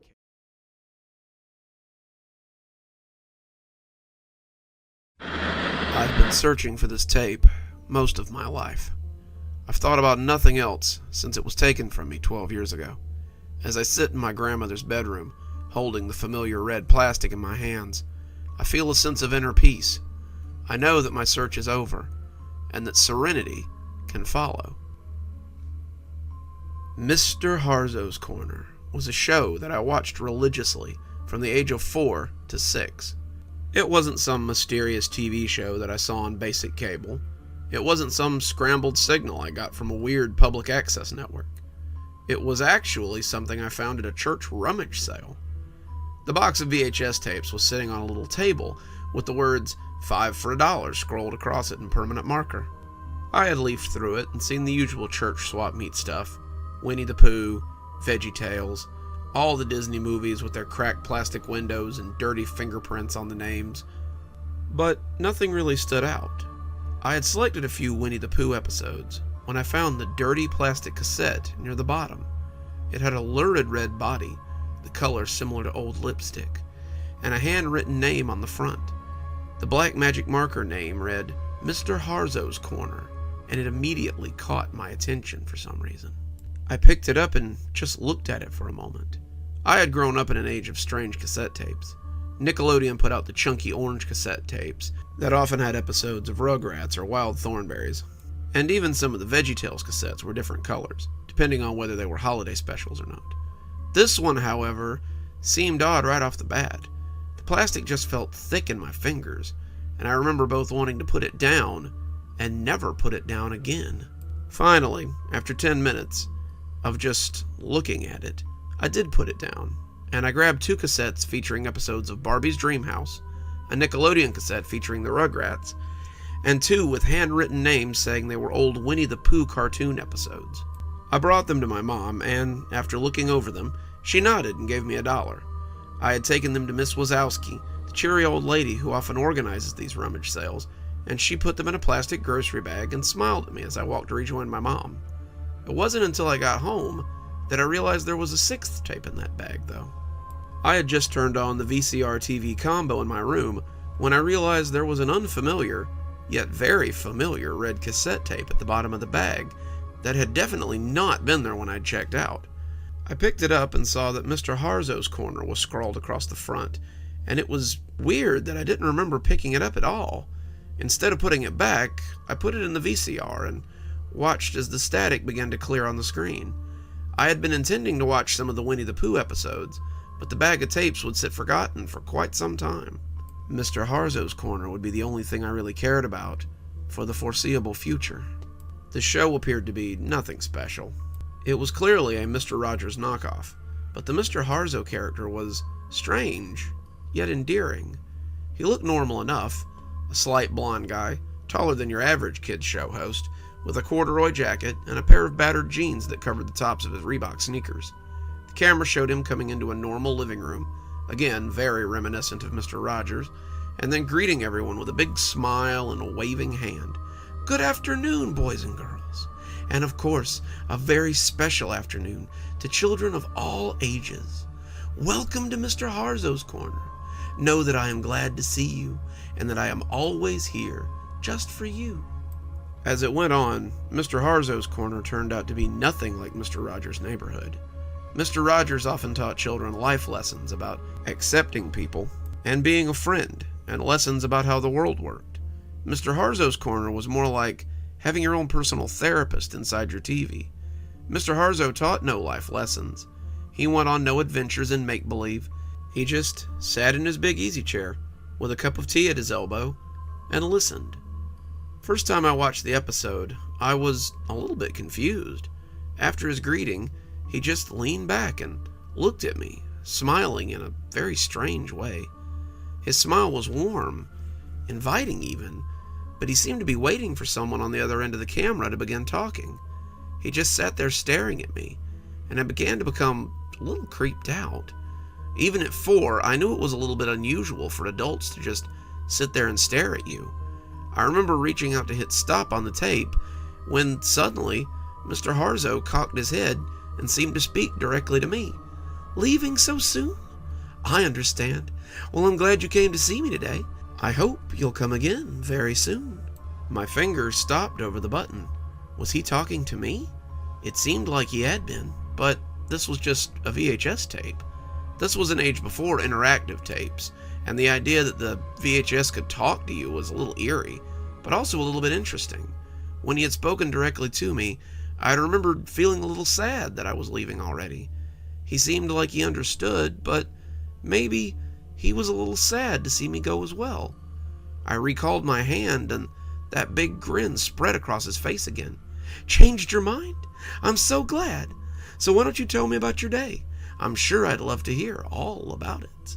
I sat for a moment, thinking about what to do. Finally, I told the smiling stranger on the tape about my day. I told him about my mother, and going to the rummage sale, about finding his cassette tape, about bringing all the cassette tapes home, and discovering that his cassette tape was in with the ones I'd bought. I told him I hoped I wouldn't get in trouble for having 6 instead of 5 cassette tapes, because my mother would think I had stolen it and she would get mad. Through it all, Mr. Harzow just sat and nodded, smiling his smile and listening as if I had the most interesting things in the world to talk about. Even at 4, though, I began to think that this was just someone pretending to listen. I remember thinking back to shows like Dora the Explorer, where Dora would ask a question and then pretend to listen to your answer. No matter what you told her to do, whether it was to go towards the next thing she had to do or sit in the grass and look at the clouds, she always came up with the right answer and went off to do what she was supposed to. I assumed that Mr. Harzow would do the same. He would interrupt me any minute now, just like Dora did if you spoke for too long, and start on some pre-scripted bit of dialogue. But he didn't. He sat and listened politely until I was done speaking. Then he nodded and answered me as if we were two people having a normal conversation. "It sounds as though it's been an exciting day for you. I'm glad you got to go and do something important, something that you enjoy. It's a real honor to be part of your life, and I hope we can be friends for many years to come." I spent the rest of the day in my room, talking with Mr. Harzow and telling him about my family, my home, and my life. He always seemed interested in my stories, and he always listened with that big smile and that fatherly way of talking about everything. My mom called me for dinner, and he said he would wait for me to come back. When I returned, he was still sitting and looking at the screen like I had never left. He asked me about dinner, and we talked until it was time for me to go to bed. "Will I see you tomorrow?" he asked, and I assured him that he would. I nearly left the TV on and just went to bed, but something told me that might be a bad idea. Not because the tape was cursed or haunted, but because Mom might come in and find it on. She might talk to Mr. Harzow, and Mr. Harzow might decide to be her friend instead of mine. The thought of losing Mr. Harzow, even after such a short time, made me feel furious, and I turned off the tape and went grudgingly to bed. I spent the next 5 months with my nose pressed against the TV screen, and Mr. Harzow listening to all my problems and woes. When my mom grounded me after the dog knocked the lamp over, he listened and consoled me. When my dad accidentally bumped me and I fell down the last 3 stairs, he was the one who told me it would all be okay. Every childhood problem, every unforeseen event, Mr. Harzow was there for me. It wasn't just that he listened. It wasn't even his advice that made me love him so. When Mr. Harzow talked to you, you felt like you were the most important person in the world. His attention was the most important thing you could ever have, and my 4-year-old brain drank that attention in. I became hesitant to leave the house, making up excuses why Mom couldn't go places, since I'd have to come with her. I wanted to spend every waking moment with my new friend, but something on the horizon would leave me with even less time with my dear Mr. Harzow. When I had to start kindergarten, Mr. Harzow told me how it would be new and exciting, and how he wanted to hear all about it when I got home. I attended kindergarten for about a week, coming straight home to lay on the floor of my room and talk with my new friend. When Mom got a new job. She had landed a job as a tech support supervisor for a new company, which meant she couldn't take me after school anymore. Dad worked in a prison, so he was almost always at work. It began to look like I might have to go into after-school care. I was understandably upset about this, because it would limit the already slim time I had to chat with Mr. Harzow. Fortunately, there was an alternative. My grandmother agreed to take me after school. My grandmother lived alone, my grandfather having died before I was born, and I think she was excited about watching me. Grandma had been very sad since my grandfather's passing, and it had turned her into a quiet shell of her former self. My mom always talked about what an outspoken and vivacious woman my grandmother had been when she was younger, and now it seemed like I might get to meet this new grandma. As bad as it sounds, I wasn't really all that interested in any of it though. I simply wanted a place with a VHS player so I could watch my tape. At first, that was all we did too. Grandma would pick me up from school, asking how my day had been and asking what I might like to do once we got home, and I would tell her that I wanted to watch my tapes in the den. She would offer to bake cookies with me or maybe take me to the park, but I was fully invested in the silky voice of Mr. Harzow. I would come in and lay my book bag down and go sit in the den for hours as I talked quietly to my good friend about everything and anything. He smiled when I told him about my grandma and said it was nice that I was keeping her company. Grandmothers are such a valuable resource of knowledge, and the fact that you have such a good relationship with yours is truly special. I agreed, but I was still very guarded about the tape. I would often turn it off when Grandma brought me snacks or asked if I was interested in going outside. I didn't want her to see Mr. Harzow, and I think I was still afraid that she would take him away from me if she saw him. She would want him to be her friend, and then I would be unable to see him since he would want to spend all his time with her. Mr. Harzow never said as much. All of his advice was placidly given through the TV after he had sat and listened to me. But I knew that if I coveted this tape, then others might as well. Over time, Grandma did manage to coax me out of the den. I was 5 after all, and the smell of cookies or the promise of ice cream had a talismanic effect on me still. Mr. Harzow became an after-dinner friend, a rainy day friend, but I still found myself wanting to spend as much time with him as I could.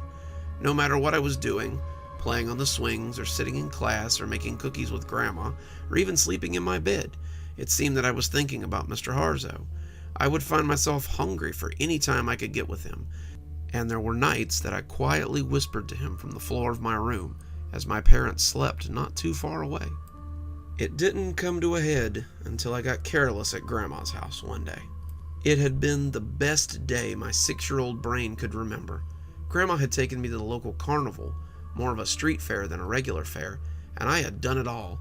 I had ridden ponies, I had eaten so much I thought I would bust, I had seen clowns and jugglers and listened to bands, and for a moment I'd even stopped feeling the tug of Mr. Harzow. We came home and I ate dinner, and Grandma asked me if I wanted some TV time before my mom came to pick me up. I said I did, and I rushed off to tell Mr. Harzow about all the exciting things I had done and seen, and he laughed and told me how much fun it all sounded like. As he spoke, I remember yawning as his pleasant voice drifted over me, and when I felt my face drifting towards the carpet, I don't even think I was aware I was going to sleep. When I woke up in my bed the next morning, I was confused. When I couldn't find my videotape in my bag before school, I was frantic. I thought about it the whole way to school and decided that I must have left it at Grandma's house. I had fallen asleep in front of the little TV in the guest room, and so the tape must still be there. I figured it wouldn't be a problem. Grandma was going to come pick me up after school, so I could get it while I was there. When my mom picked me up instead, I was a little bit confused. "Sorry, sweetie, but Grandma's sick, so she can't take you today." Mom had taken off work for the afternoon to pick me up, and I spent the afternoon walking around the house like a junkie. I hadn't been without my tape for the last few years, so being without it now was like torture. I tried to go out and play, but I just couldn't get interested in any of the games. I tried to watch TV, but none of my favorite shows seemed to hold my attention. I just walked around aimlessly, wanting to talk to Mr. Harzow. I'd had a pretty good day that day. He would want to hear about it. He would want to hear about how my team had won at dodgeball, about how my sculpture had been praised by the teacher in art class, about how I'd made a new friend. Not being able to tell him was torture, but I knew I had to stay strong. Grandma would be better tomorrow. I just knew it. It turned out Grandma was sick that whole week, though. By the end of that week, I was becoming a mess. My parents just saw it as me being a hyperactive kid, but I felt like I was actually going through withdrawals. Sometimes I would just lie on the floor, knees tucked to my chest, and hyperventilate. I remember vividly the feeling of my breath as it rushed out and rasped wetly against my skin. I remember feeling like I might vomit, but being unable to bring up anything. I remember my dad finally taking me and putting me in my room one Saturday, because I had done nothing for 3 hours but stare at the ceiling and shudder. This will sound dramatic to you as you sit in your nice warm house. You'll think I was just overreacting or being a spoiled child who couldn't get their way. Some of you, though, the ones who have loved something self-destructive and lived through it, might understand what it was like. After a week, I asked my mom if maybe we could go visit Grandma. I told my mom I was worried about her and wanted to see her. We were driving back from school, Grandma having been sick all week, and the idea suddenly occurred to me that maybe we could go check on her. Anything at this point to get my fix. Mom had knocked about 20 times when she finally used the spare key to open the lock and head inside. I was in as soon as the gap in the door was big enough. The house looked different, but I hardly noticed. I was charging down the hall to the guest room, Mom calling for my grandmother as she came inside behind me. The door to the little guest room was ajar, and I crashed through it and knelt before the silent altar of that cold little TV on the floor. I pushed the button, but nothing happened. I pushed it again, but still nothing happened. I peeked into the VCR slot and found it empty. Someone had taken my tape. I came hobbling from the room on all fours, probably possessed of that "give us the precious" look old Smeagol showed to Frodo far too often. I heard Mom in the kitchen, still looking for my grandma, but I only had one thing on my mind. Mr. Harzow had to be here somewhere. At the bottom of the stairs, I stopped, cocking my head like a dog as I listened. I could hear him. I could hear Mr. Harzow. I could hear the melodic sound of his voice. I could hear the soothing tones that had so often told me that everything would be fine. I had craved that voice for the past 7 days, and now it was so close I could almost taste it. I ambled up the stairs as quiet as I could, pressing my ear to the door of my grandma's room. I could hear him telling her how he understood her woes and commiserated with her sorrow. I shoved the door open, looking into the squalor that had become my grandmother's room. It was filthy. A smell like waste just left to drop where it would assaulted my nose, along with the smell of spoiled food. Grandma was perched on the bed like a gargoyle, her eyes glued to the little TV on the nightstand. The glow from it illuminated her face like a death mask. It had only been a week, but she looked so haggard and so old that it almost scared me to look at her. She jumped when I screamed at her to give me back my tape. She covered the TV, the screen making her eyes shine with lust as the two of us yelled at each other like angry cats. I told her how unfair it was that she could just take things from me and demanded that she give it back. She said it was her tape now and that she would never give it back. In the background, I could also hear the consoling voice of Mr. Harzow as he told us to both find a compromise and that fighting was never the answer. I could hear Mom downstairs, her feet pounding up the hardwood, the sound of us fighting having galvanized her. Mom walked in just as Grandma dealt me a vicious slap across the cheek, rocking my head to the side and sending me sprawling to the floor. I can remember the two of them shouting at each other as easily as I can remember my favorite television show. They never came to blows, but it was very close a few times.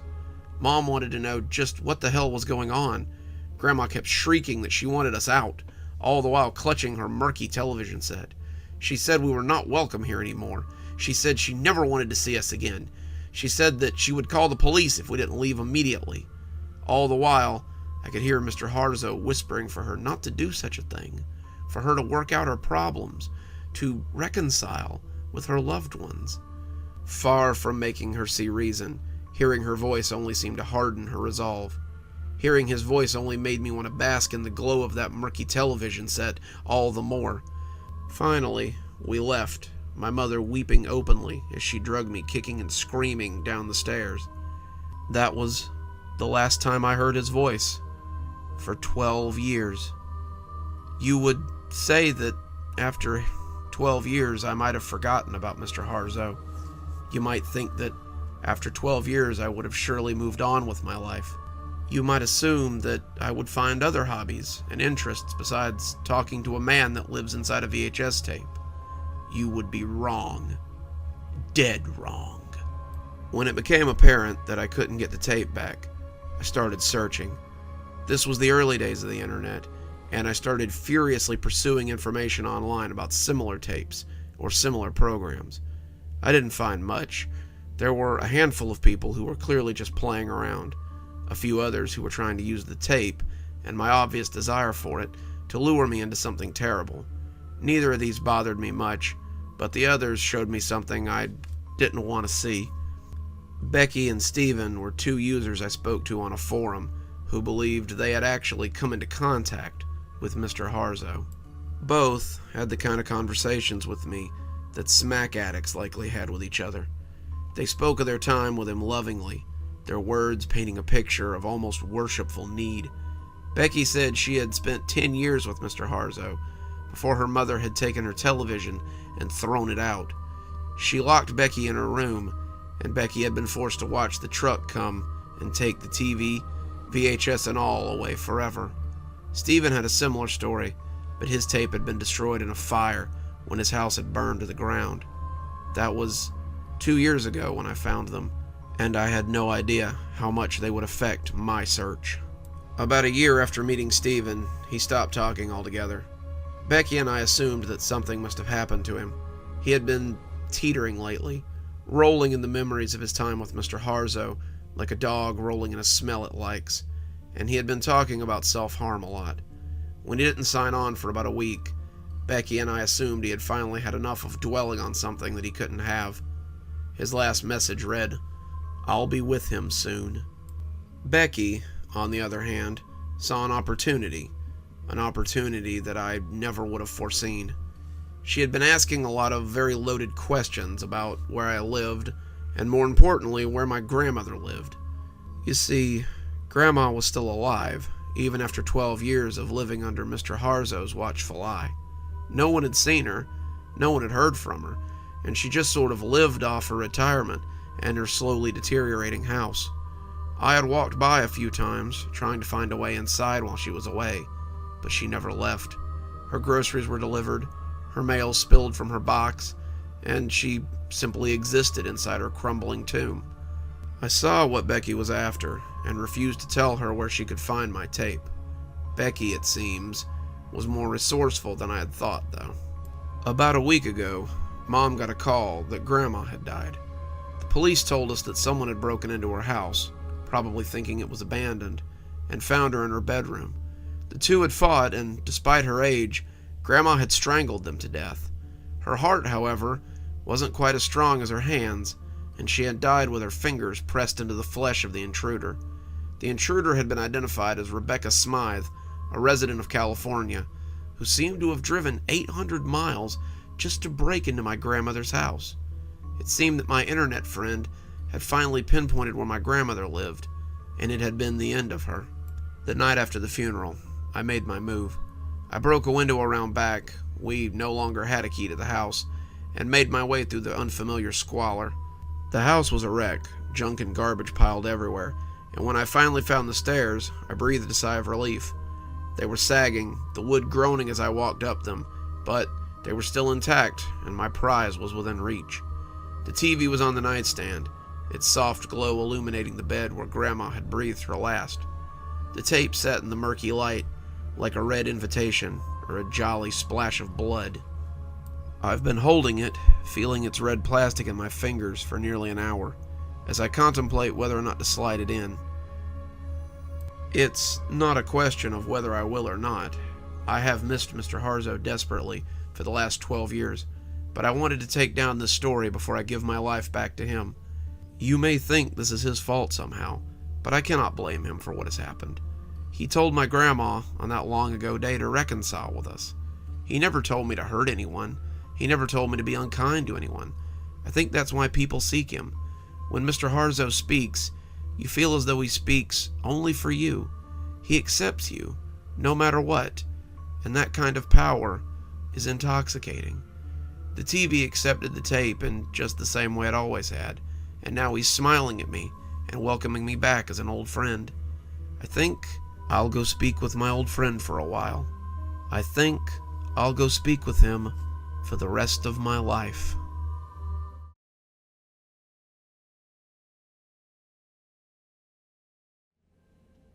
It all began with the closing of the Walmart.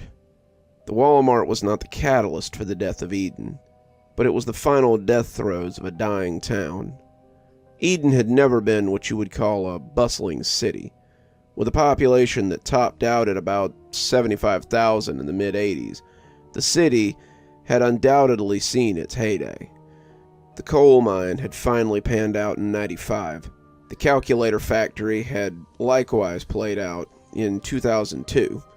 The paper mill had lasted a while longer, shutting its doors in 2016. That had been the end of the major industry in Edan. The town had continued, of course. The downtown had done a fair bit of business with the summer people who came through. People from out of town always wanted to pick up a summer house or move to the outskirts to get away from it all. Despite the small spikes, the industry was going, and a lot of the people left when the paper mill closed down. Those who remained were the sort of people who couldn't have been blown out with dynamite. They were oldsters who had been there since they came back from World War II or Vietnam, dyed-in-the-wool capitalists who continued trying to bring industry to the area, and real estate people hoping to get one more dollar out of the dying town. Even some of those latter had to take a firm look at what they were trying to sell when the one seemingly solid job market finally closed up shop. The people of Edan didn't seem to mind, though. Quite the contrary. They were glad the last corporate giant was gone from the area. They talked longingly about getting back to the good old days, and how this would help the waning business on Main Street to thrive again, without big corporations keeping their boot on the throat of the little man. Greg did not agree. For one, he'd been working at the Walmart since he got back from college in 2009. It had been keeping food on the table and the lights on in the dingy apartment that he'd been renting over Abigail's Drugs for the better part of a decade, and that's how he liked it. They got the majority of his paychecks, too, and they might as well have been a company store the way Greg looked at it. Even so, it was convenient to have everything within easy reach. The second thing was harder to quantify, but was something that the philosophy teachers at the hoity-toity college he'd dropped out of would have understood all too well. Corporate giant or not, Walmart did not pull out of a thriving town that they could still make money in, as a rule. Watching the semi-trucks with the Walmart logos on them drive for the outskirts of town was like watching the axe-wielding vehicles drive out of the remains of the forest at the end of the Lorax book his mother had read to him as a kid. They had sucked the land dry like a vampire, and now it was time to get out while the getting was good. "Decided where you're going to go work now?" Patty asked, coming up on Greg's side and startling him. I don't know," Greg said morosely. "Abby's been trying to get me to work at the drugstore since Rachel went to college, but she just doesn't pay enough for me to live and eat." "Well, since she's your landlady, maybe she'll give you a little discount if you work for her." Greg laughed at that. The thought of Abigail Worthy giving her own grandmother so much as a nickel off her rent was a laughable prospect. That old biddy would probably haggle with the undertaker when it came time to put her in the ground, and then lodge a complaint for me on the grave when he put too little dirt on top of her coffin. He and Patty chatted for a little bit, making small talk as they watched the town disperse in the now empty parking lot of the supercenter. As the crowd thinned out, Greg stuck his hands in his pockets and told Patty he'd see her around. He walked away from the Walmart, his car having long ago been sold due to lack of use. When you never left town, what good was a car? He'd come back from college a month before his dad died, and had still been there a year after when his mom had told him that she was going to live in Florida with his aunt. He'd moved into the studio apartment over Abigail's, and sold his car the same year.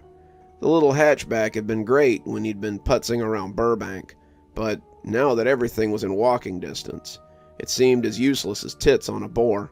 He'd gotten about $5,000 for it, and coasted a little until he got the job at Walmart. He'd been working there for the past 10 years, it seemed, stocking shelves and answering questions for customers. You would think that after a decade, management would have cut him a check for his retirement. But Greg had never really paid in. He always said he was gonna every year when the papers came around, but he just never got around to it. It always seemed that when you lived in Eden, you did things tomorrow instead of today.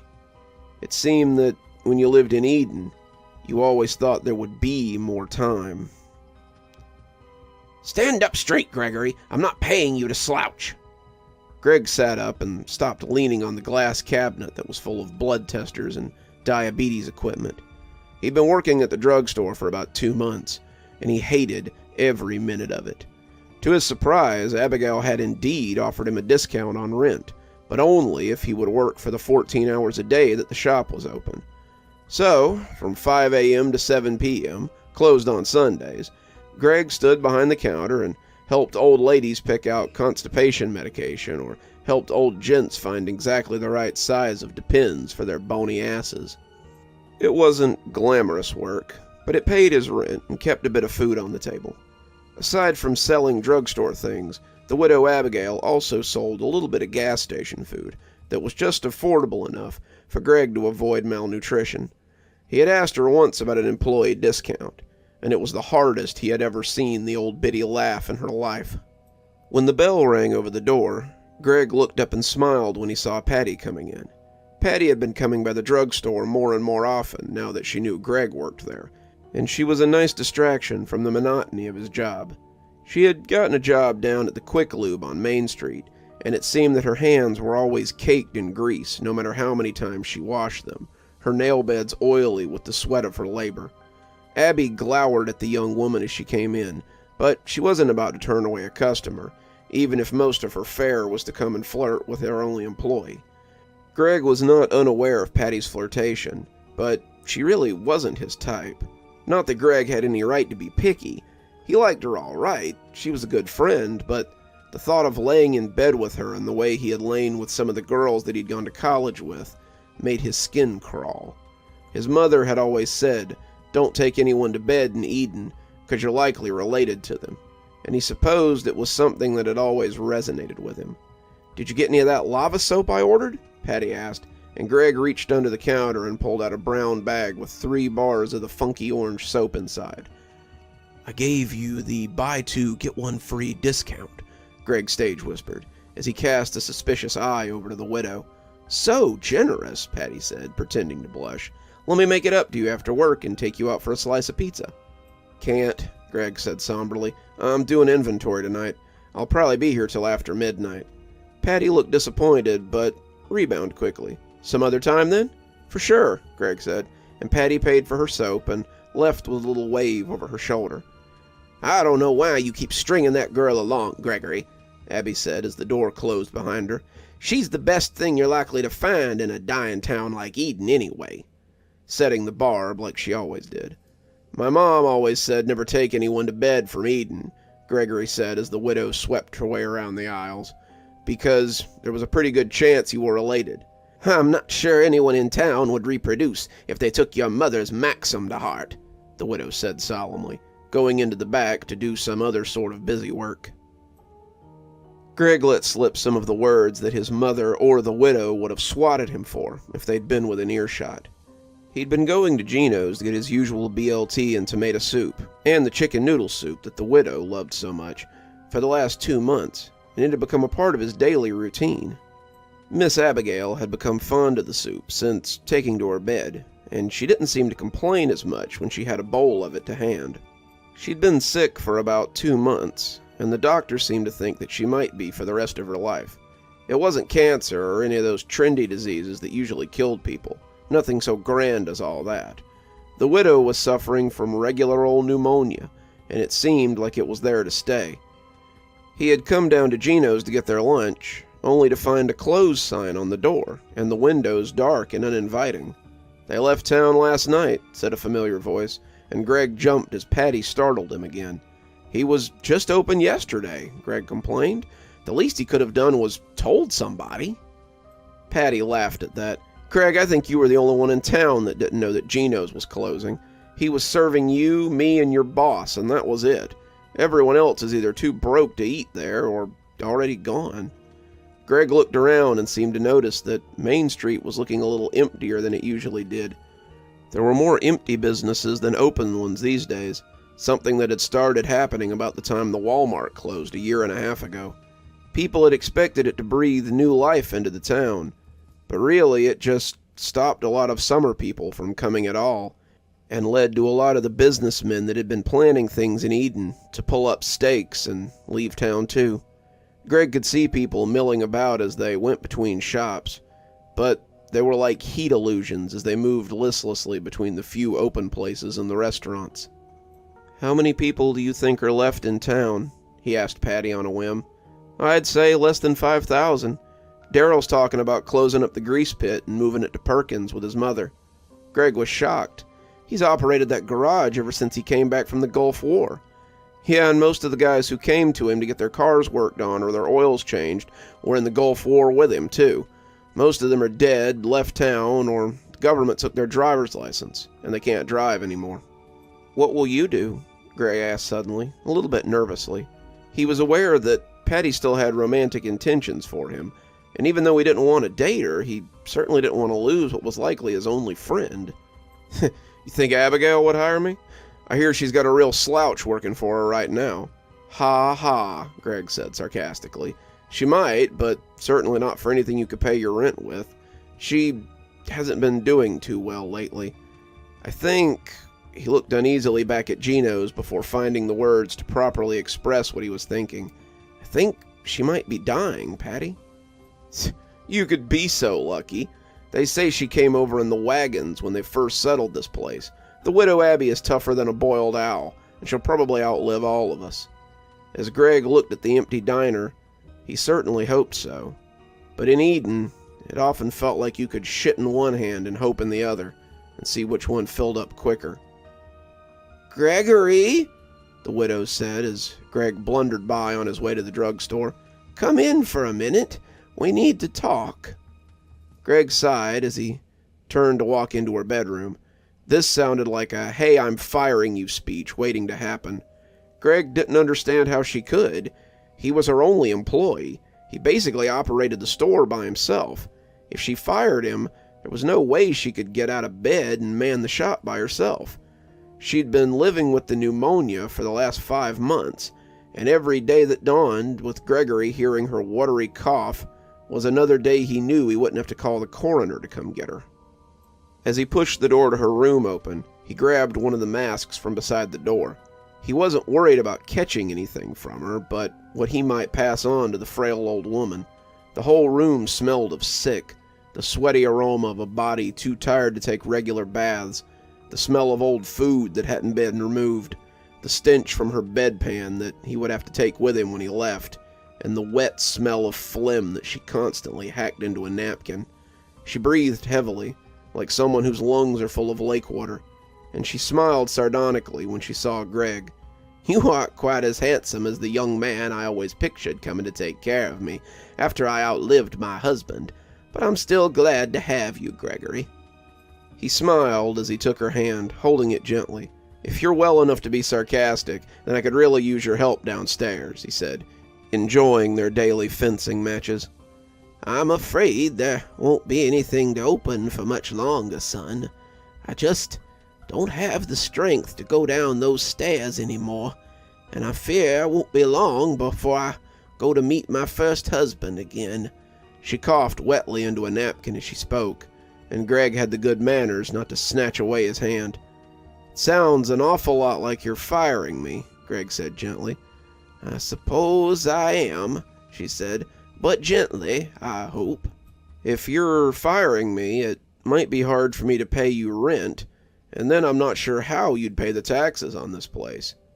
"That could be difficult," she amended, "but so is coming after a corpse for debt." "How about this?" Greg said. "I'll run the drugstore and manage the accounts so you can keep paying for your medicine if you let me live here and take care of you. Then, when you're gone, you can fire me. How about that?" She laughed, the sound coming out fractured like ice on the cusp of breaking. "You? How could you possibly run the shop and balance the books and order enough product to keep up with the clientele?" Well, I've been doing a pretty good job for the last 9 months, so I figure I'll just keep doing it until... He stopped himself from saying it, realizing he'd become fond of the old woman and the time he'd been taking care of her. Until you get better. She chuckled wetly, sounding like a frog, and looked up at him with her big wet eyes. You're a good man, Gregory Boyle, no matter what your mother always said about you. Keep talking like that, he said, rising up as the sun began to cresp the little window, and I'll make you come downstairs and do some work. Thanks, come again. The old man smiled toothlessly at Patty as she showed him out. She'd agreed to work at the drugstore after her parents had left their house to her. It's only until they sell it, but they said it was nice to have someone looking after it. Greg had agreed that it sounded pretty cool, but he doubted her parents would ever manage to sell the place. The last realtor had left town 6 months ago, and no one new had bought so much as a cup of dirt from Edan since then.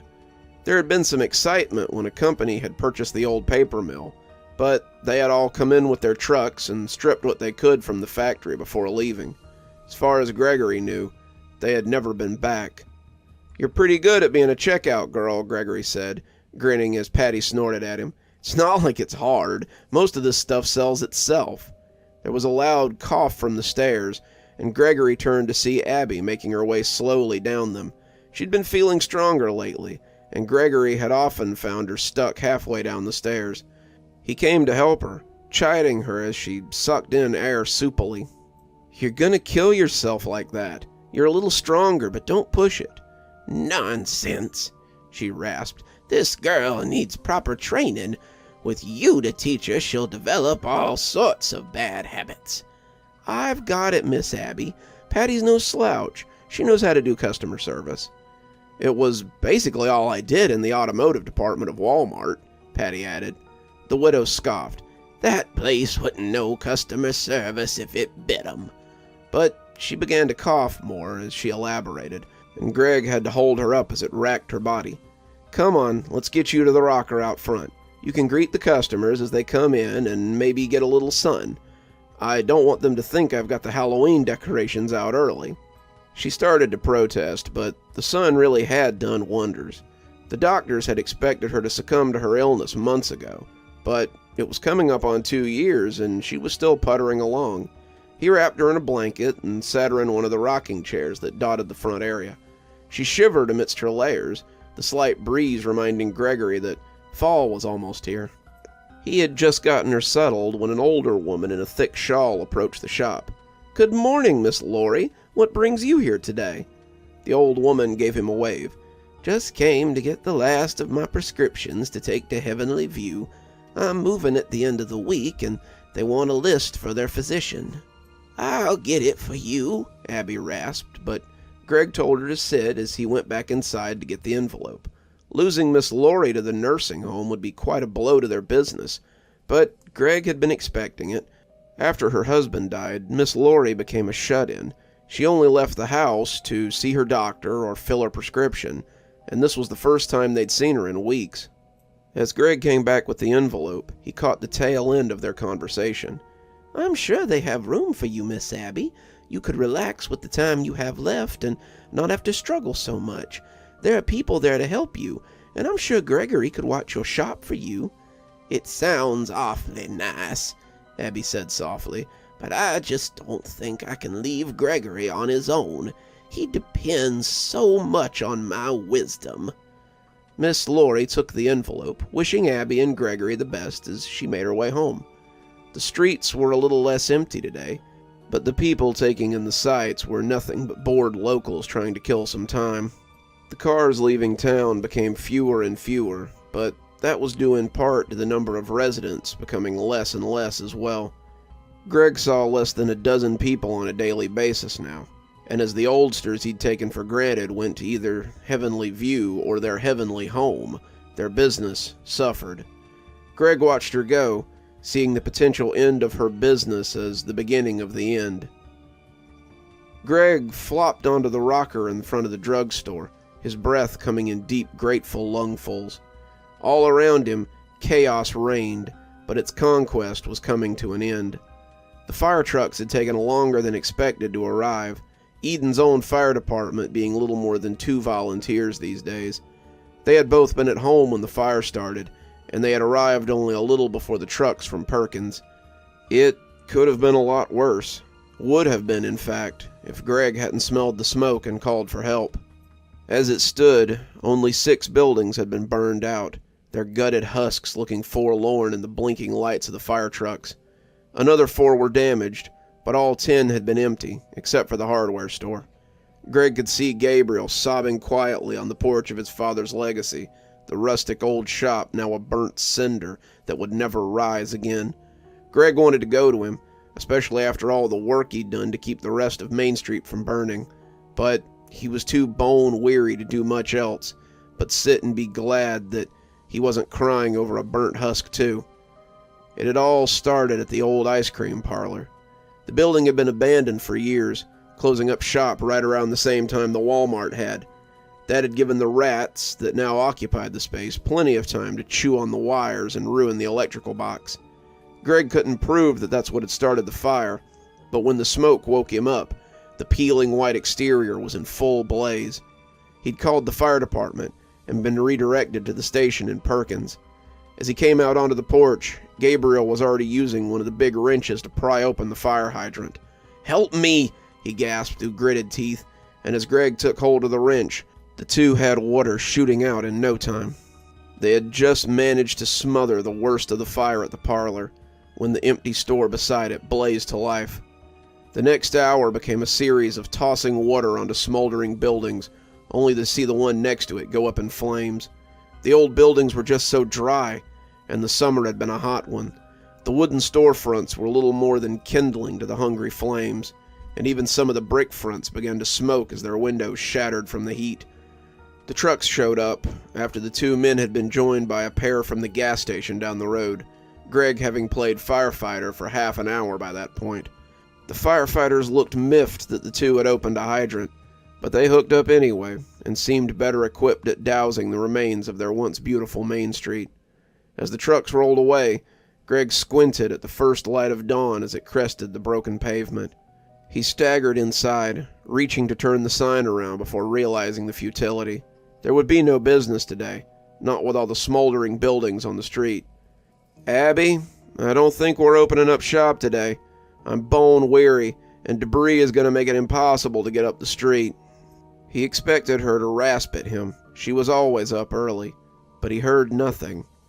He moved closer to the door, knocking on it, but he still received no answer. He knocked again before pushing inside, seeing her buried beneath her blankets like a small bear. She looked so peaceful, her usual ragged breathing sounding much better today. She usually coughed every 4th breath, but he hadn't heard her cough at all since he'd come in. "Come on, don't be mad. It's been a really long night and I'm dog-tired. There's no way anyone's going to..." As he got close, he noticed that her breathing wasn't clearer like he'd thought. He'd been so tired that he'd overlooked her lack of coughing and wheezing, thinking she might have finally gotten better. It seemed he was right, as was her doctor. He had said that she would keep the pneumonia for the rest of her life. It appeared that now she was cured of it. She neither wheezed nor rasped, coughed or railed. She lay as peaceful as she had when she was a girl. Her breathing wasn't clearer because she was better. Her breathing was clearer because she wasn't breathing. Greg didn't sleep at all that day, and the trucks from Perry had barely passed the county line. When he called for an ambulance, he knew would arrive much too late. There were only 10 attendees at Abby Worth's funeral. Greg, Patty, and Mayor Daniel were the only 3 from town, the rest being friends from outside Eden. Abby had a simple service. Her plot in Mount Pleasant was arranged the same year her husband had died. She was laid to rest beside him, and when the mayor agreed to follow Greg and Patty back to the apartment, they were flattered to have him join them for dinner. "You know, she left it all to you," the mayor said, making appreciative noises as he ate the meatloaf Patty had made. Greg almost choked as he looked at the man. "How do you know that?" "I'm the only notary and lawyer in town. She came to me after she got sick and told me she was leaving it all to you. She didn't have any other family. Did you know that?" "No, Matt, I guess. You and Patty here are 2 of about 90 residents left in Eden." That took Greg by surprise. How are there so few? Fire last week made the remaining businesses on Main Street rethink staying. They see the unoccupied buildings as a liability. Most of them sold their shops and moved to Perry or DeCroix. The outliers will be gone at the end of the year. None of them have signed leases for the next year, and by January this place may be the only business in town. The 3 sat eating in silence for a few minutes, letting it all sink in. It seemed that Eden, too, was gasping out its last. "I figure the Jim brothers at Jim Petrol will sign up for another year, but I doubt I'll be here to see them close up shop next year. My term ends in May, and whether nepotism elects me mayor again or not, I'm leaving for Montana. My mother's properties sat empty for too many years, and I think I might be ready to retire to the mountains." He excused himself after that, thanking Patty for the meatloaf as he left the 2 of them in the little apartment. The 2 ate in silence, their grief palpable as they quietly mourned a woman they had both grown close to. "Did I tell you?" Patty finally said, looking up from her laborious task of herding her green beans into a corner. "Someone finally bought Mom and Dad's old house." "Oh?" Greg asked, his mind trying to punch through the film of grief to realize what this meant. Who's the lucky owner?" "State Road Department," she said, managing a small, painful smile. "They bought most of the houses in that area. They're starting work on a highway project that will cut the time from Washington to California by hours. It's bad news for Perry. It'll cut a lot of the little roads out of the equation and give them a straight shot to the coast." What she didn't say was this would also be a huge detriment to Eden, but that hardly seemed to matter. Where will you go?" Greg asked, his food forgotten at the prospect of being one less in a town of ghosts. "I don't know," she said. She was standing at the sink, and Greg could see her in profile. She looked lovely in mourning, a woman that any man would have been lucky to have the love of. She was dependable, she was hard-working, she was kind, and, worst of all, she seemed to put her own happiness aside for Greg. He knew she would give him that love, that she would stay with him in this tiny apartment if he asked her to, but he also knew that it would be selfish to ask. In the movies, Greg would ask her to stay, and they would embrace and kiss, and soon their children would be running through the streets as they watched happily from rockers on the front porch.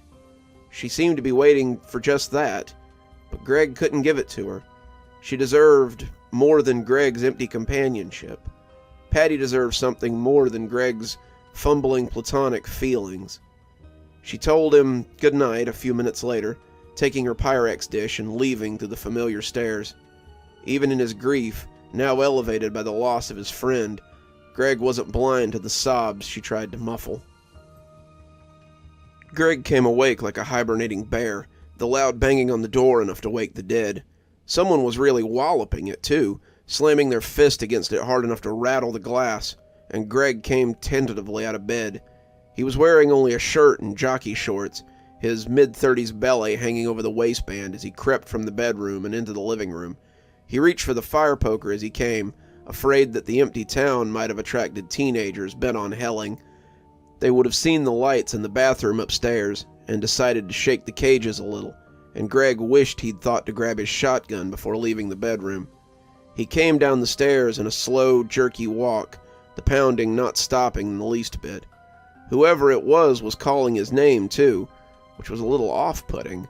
Greg couldn't imagine anyone he knew in this town being out so late and banging on his door, but he quickened his pace a little, fearing someone was in trouble. Maybe Patty was hurt, maybe there'd been another fire, maybe it was something even worse. He'd been right about that, it seemed, and as the door came open, he found Patty leaning against the frame, grinning at him drunkenly. "There you are, Gregory," she trumpeted, stumbling into him as she slurred an apology. "Are you all right?" Greg asked, trying not to draw attention to her current state, but finding it very difficult. "Right with Eversharp," she said, her hands wrapping around him as she tried to pull him into her arms. "What's gotten into you, Patty?"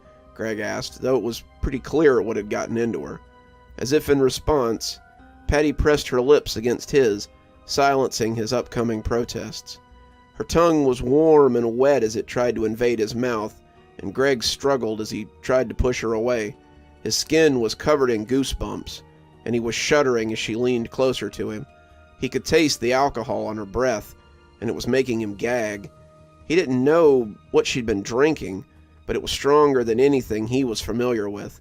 When she finally pulled away from him, her eyes were streaming tears, and they looked hurt and confused. "Why won't you kiss me back?" she wailed, as she stumbled backwards and bumped into the doorframe. Greg searched for the words, but he just couldn't find them. I just don't think of you that way," he finally blurted out. She sobbed, her eyes gushing as she looked at him blearily.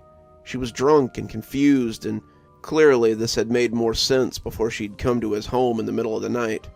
Now her hopes were falling to pieces, and she was left with nothing but the understanding that she was alone. He'd been honest with her, but that had hardly cut the sting. "Why won't you love me?" she bawled, her eyes accusatory even as they gushed tears. "I stayed in this corpse of a town for you, Greg.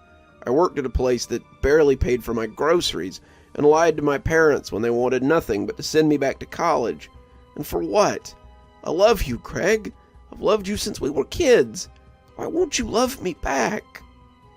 When he gripped her shoulder, it sobered her a little, and he saw the embarrassment starting to creep into her eyes.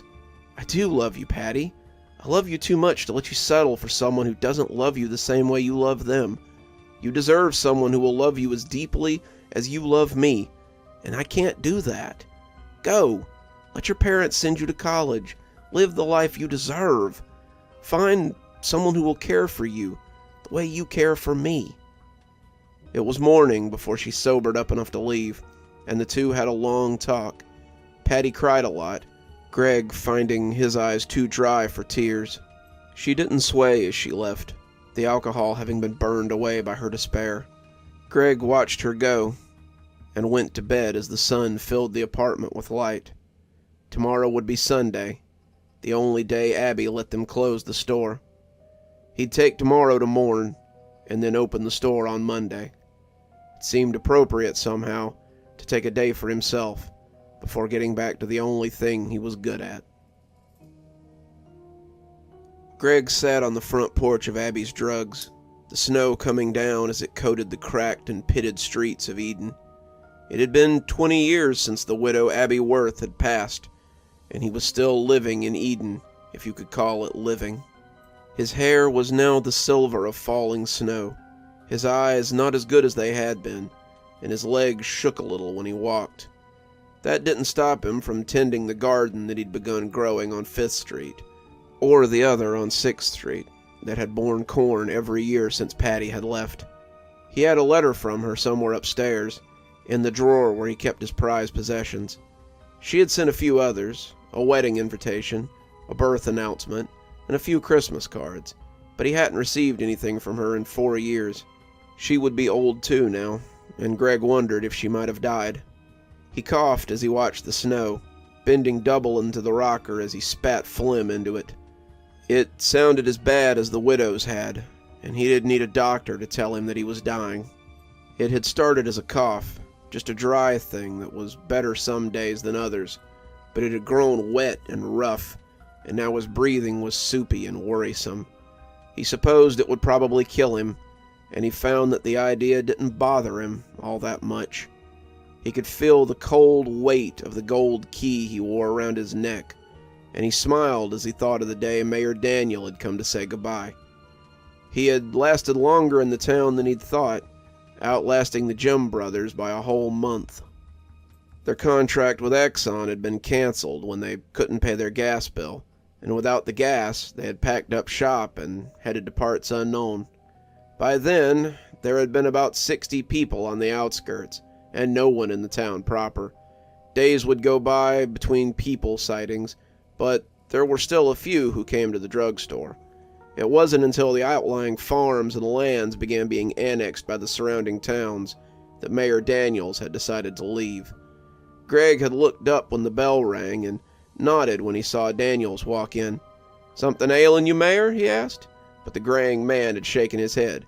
Not the mayor anymore. I'm heading out, I think. I'm not sure where, but I think Edan is all but played out." He tossed the key to Greg then, the one that would open most any door or any building or storefront that was still good.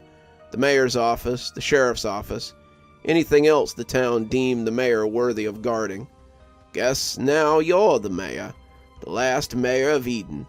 Wear the title with pride. If you leave, be sure to pass the key to whoever's still here." Greg had never gotten a letter from him, but the key had come in handy when it came to planting and keeping the power on. It also got him a small stipend from the state, which he used to keep the lights on Main Street burning, and some food in his fridge to keep him from starving. Greg hadn't seen anyone wander through Edan in years, save for a few cars that got lost on their way somewhere else. Sometimes ghost hunters or the curious came to visit, and Greg told them what town history he remembered as he tried to ignore their petty theft. They never took much. Anything worth anything was locked away behind one of those doors that his key opened.